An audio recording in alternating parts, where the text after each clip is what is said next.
Hello. आज हम बात करेंगे मानव प्रजनन के बारे में। अब ये सिर्फ एक बायोलॉजिकल प्रोसेस नहीं है, बल्कि ये हम सब के वजूद में आने की कहानी है। सोचिए, एक सिंगल सेल से शुरू होकर एक पूरे इंसान के बनने तक का सफर। कमाल है ना? तो चलिए जीवन के इस ब्लूप्रिंट को, इस खाके को परत दर परत खोलते हैं। तो हमारा सफर कैसा रहेगा? सबसे पहले हम उन दो सिस्टम्स को देखेंगे जो इस सब की जड़ हैं। फिर समझेंगे कि गर्भाधान यानी कंसेप्शन के लिए तैयारी कैसे होती है। उसके बाद आएगा वो मैजिकल मोमेंट, मिलन का क्षण। और फिर हम देखेंगे कि कैसे एक नया जीवन आकार लेता है। और आखिर में प्रेगनेंसी और जन्म की पूरी प्रक्रिया को समझेंगे। तो बने रहिए। तो चलिए शुरू करते हैं पहले पड़ाव से। वो दो सिस्टम्स जो हैं तो बिल्कुल अलग, लेकिन जीवन को बनाने के लिए एक साथ मिलकर काम करते हैं। ये एक तरह से जीवन की नींव हैं। अब देखिए, ये दोनों सिस्टम्स, पुरुष और महिला प्रजनन प्रणाली, एक टीम की तरह हैं, लेकिन इनके रोल अलग-अलग हैं। पुरुष प्रणाली का काम है शुक्राणु यानी स्पर्म और टेस्टोस्टेरोन बनाना और उसे पहुंचाना। दूसरी तरफ महिला प्रणाली का काम है अंडे यानी ओवा बनाना, हार्मोन्स को रेगुलेट करना और सबसे जरूरी भ्रूण को 9 महीने तक पालना पोसना। और इन सब कामों के लिए दोनों के पास अपने अपने खास अंग हैं। तो सिस्टम्स तो अपनी जगह हैं, पर सिर्फ सिस्टम्स का होना ही काफ़ी नहीं है ना? किसी बड़े इवेंट से पहले तैयारी तो करनी पड़ती है। तो गर्भाधान के लिए भी ये दोनों सिस्टम्स कुछ खास सेल्स बनाते हैं और एक पूरे साइकिल से गुजरते हैं। चलिए इस तैयारी वाले फेज को थोड़ा करीब से देखते हैं। पहली बात करते हैं शुक्राणु बनने के प्रोसेस की, जिसे कहते हैं स्पर्मेटोजेनेसिस। सोचिए, ये एक फैक्ट्री की तरह है जो टेस्टिस के अंदर चलती है। यहाँ एक रॉ मटेरियल, एक शुरुआती सेल जिसे स्पर्मेटोगोनिया कहते हैं, वो एक असेंबली लाइन से गुजरता है, कई सारे बदलावों से, और आखिर में बनता है एक फुल्ली फंक्शनल स्पर्म। और ये कोई छोटी मोटी फैक्ट्री नहीं, ये लाखों करोड़ों स्पर्म बनाती है। अब आते हैं अंडे बनने के प्रोसेस पर, जिसे oogenesis कहते हैं। और यहाँ एक बहुत ही दिलचस्प मोड़ है कहानी में। स्पर्म के बनने का प्रोसेस तो पूरा हो जाता है, लेकिन अंडा, वो अपने डेवलपमेंट के आखिरी स्टेज पर आकर इंतजार करता है। वो अपना सफर तभी पूरा करता है जब एक स्पर्म आकर उससे मिलता है और उसे फर्टिलाइज करता है। देखिए कितना बड़ा और कितना जरूरी फर्क है ये। तो सवाल ये है कि महिला शरीर हर महीने एक संभावित प्रेगनेंसी के लिए खुद को तैयार कैसे करता है? इसका जवाब है मेंस्ट्रुअल साइकिल। ये करीब 28 दिनों का एक साइकिल है जो किसी घड़ी की तरह एकदम सटीक चलता है। इसमें देखिए, पहले गर्भाशय की पुरानी लाइनिंग हटती है, फिर एक नया फॉलिकल बड़ा होता है, करीब 14वें दिन अंडा रिलीज होता है जिसे ओव्यूलेशन कहते हैं, और फिर पूरा सिस्टम एक संभावित प्रेगनेंसी के लिए तैयार हो जाता है। लेकिन इस पूरे शो का डायरेक्टर कौन है? मतलब कौन है जो ये सारे बदलाव कंट्रोल कर रहा है? मिलिए इन दो मेन प्लेयर्स से, एस्ट्रोजन और प्रोजेस्टेरॉन। एस्ट्रोजन का काम है गर्भाशय की लाइनिंग, मतलब दीवार को बनाना, और प्रोजेस्टेरॉन ये पक्का करता है कि ये दीवार एक फर्टिलाइज्ड अंडे को रिसीव करने के लिए एकदम तैयार और मजबूत रहे।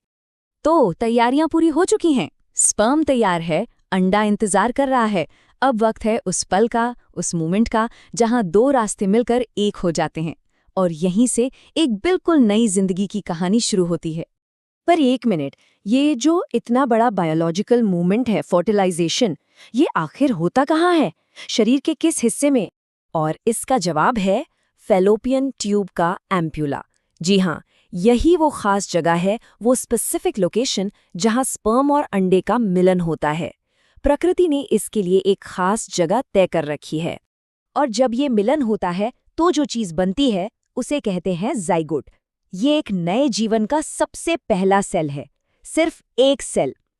लेकिन सोचिए, इसी एक सेल के अंदर उस नए इंसान का पूरा जेनेटिक ब्लूप्रिंट, मतलब उसकी पूरी जानकारी छिपी होती है। अब एक और सवाल, स्पर्म तो लाखों की तादाद में होते हैं, तो ये कैसे तय होता है कि सिर्फ एक ही स्पर्म अंडे के अंदर जाएगा?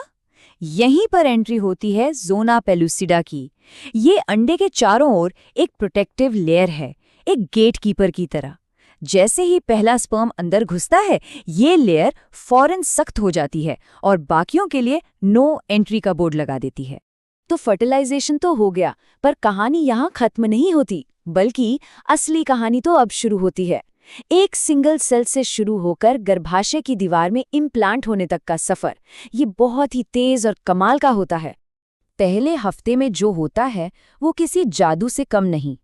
वो एक सेल जाइगोट तेजी से डिवाइड होना शुरू करता है, 1 से 2, 2 से 4 और कुछ ही दिनों में ये सेल्स की एक ठोस गेंद बन जाता है जिसे मोरूला कहते हैं। फिर ये एक खोखली गेंद यानी ब्लास्टोसिस्ट में बदलता है और आखिर में ये ब्लास्टोसिस्ट गर्भाशय की आरामदायक दीवार में जाकर चिपक जाता है जिसे इम्प्लांटेशन कहते हैं, अपना नया घर बना लेता है। अब जैसे ही इम्प्लांटेशन होता है, शरीर के बाकी हिस्सों को कैसे पता चलता है कि प्रेगनेंसी शुरू हो चुकी है? इसका जवाब भी हार्मोन्स ही है। एक नया हार्मोन HCG रिलीज होता है। ये एक तरह का सिग्नल है जो पूरे शरीर को बताता है, हाँ, हम प्रेग्नेंट हैं। इसके बाद ईस्ट्रोजन और प्रोजेस्टेरॉन मिलकर ये पक्का करते हैं कि बच्चे के बढ़ने के लिए माहौल एकदम सेफ और सपोर्टिव बना रहे। तो अब हम आ गए हैं इस कहानी के आखिरी लेकिन सबसे लंबे हिस्से में। वो 9 महीनों का सफर यानी प्रेगनेंसी और फिर वो आखिरी पड़ाव यानी बच्चे का जन्म। प्रेगनेंसी के दौरान एक बिल्कुल नया ऑर्गन, एक नया अंग बनता है जिसे प्लेसेंटा कहते हैं। सोचिए, ये बच्चे के लिए एक तरह का लाइफ सपोर्ट सिस्टम है। ये माँ और बच्चे के बीच एक ब्रिज का काम करता है। इसी के जरिए बच्चे को खाना, ऑक्सीजन सब कुछ मिलता है और बच्चे का वेज बाहर निकलता है। कमाल का अंग है ये। तो 9 महीने पूरे होने पर जन्म की प्रक्रिया यानी लेबर शुरू कैसे होता है? यहाँ हीरो है एक और हार्मोन, ऑक्सीटोसिन। ये गर्भाशय में कॉन्ट्रैक्शंस यानी संकुचन शुरू करता है और यहाँ एक बहुत ही पावरफुल पॉजिटिव फीडबैक लूप बनता है। मतलब जितना कॉन्ट्रैक्शन होता है उतना ही ज्यादा ऑक्सीटोसिन रिलीज होता है और जितना ज्यादा ऑक्सीटोसिन उतना ही तेज कॉन्ट्रैक्शन। और ये साइकिल तब तक चलता रहता है जब तक कि बच्चे का जन्म नहीं हो जाता। जन्म के साथ ही एक नया अध्याय शुरू होता है, लैक्टेशन यानी दूध का बनना। इसके लिए जिम्मेदार है हार्मोन प्रोलैक्टिन। और मजे की बात देखिए, वही ऑक्सीटोसिन जो जन्म के समय कॉन्ट्रैक्शंस करवा रहा था अब दूध को बाहर निकालने में भी मदद करता है। और जो सबसे पहला दूध होता है कोलोस्ट्रम, वो तो बच्चे के लिए किसी सुपर फूड से कम नहीं, एंटीबॉडी से भरपूर, जो बच्चे को बीमारियों से लड़ने की पहली ताकत देता है। तो एक सिंगल सेल से लेकर एक पूरे इंसान के जन्म तक का ये पूरा सफर, ये जो इतना जटिल और इतना खूबसूरत बायोलॉजिकल डांस है, ये हमें जिंदगी के बारे में क्या बताता है? शायद यही कि जिंदगी कोई हादसा नहीं बल्कि एक बेहद सटीक और शानदार तरीके से कोऑर्डिनेट की गई रचना है। इस बारे में सोचना ही अपने आप में एक कमाल का एहसास है।